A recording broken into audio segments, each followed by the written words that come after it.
So let's do an example with an inelastic collision with two objects moving. So we have one object M1, we have another object M2. Let's say that object M1 has mass 1.35 kilograms and is moving to the right with an initial velocity V1 of 2.11 meter per second. Now, object 2 has a mass of 2.41 kilograms, and object 2 is moving to the left with a velocity V2 of 1.89 meters per second. Now, we have to be careful here. Okay, we know that velocities are really vectors. So if I say that to the right is positive, a velocity to the left up here is negative. So that means I should really say that we need to put a minus sign in there for that velocity right there. All right, so that gives us a sign. That means we have positive momentum here, and the other momentum over here, P2, is going to be negative momentum because I said that to the right is positive and going to the left is going to be negative. So it's very important you keep track of the sign. And some of the things we do, sign doesn't matter. Here, sign matters. You, as always, have to define which way's plus and which way's minus. But once you make that definition, you have to be consistent. All right, so we saw. So initial momentum equals final momentum. So initially we had P1 plus P2. Now we're going to assume that these two objects, when they slam into each other, they stick. So we're going to do an inelastic collision. And then when they stick, they move together somehow. And so we want to find out how they move together. So M1V1 plus M2V2 equals M1 plus M2 times the final velocity. So the final velocity is going to be M1V1 plus M2V2 divided by M1 plus M2.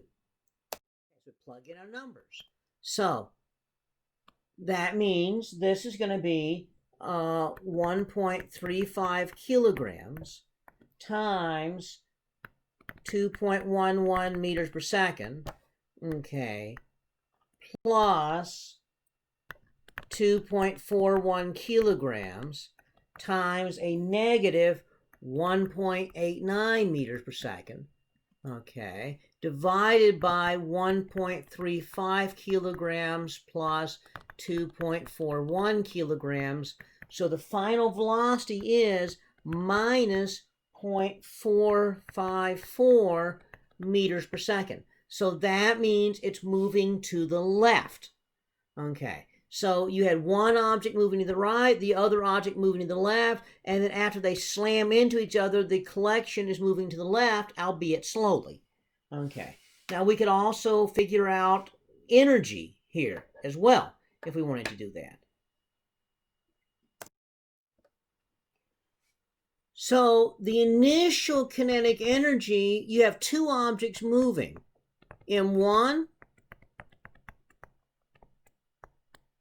and M2. So the initial kinetic energy is going to be 1/2 times the 1.35 kilograms times 2.11 meter per second squared plus 1/2 the 2.41 kilograms times the 1.89 meter per second squared. And it doesn't really matter if this is plus or minus here because you're squaring it. And so the initial kinetic energy comes out to be equal to 7.31 joules. Okay, the final kinetic energy is going to be 1/2 the two objects stuck together, so they're moving as one object, so 1/2 M1 plus M2 V squared. Okay, so that's going to be 1/2 times 1.35 kilograms plus 2.41 kilograms times the final velocity. Again, it doesn't make any difference if you do plus or minus because you're squaring it. And so the final kinetic energy comes out to be 0.387 joules. And so you find that there is like almost 7 joules of kinetic energy lost in this problem. And so inelastic collision, perfectly inelastic collision.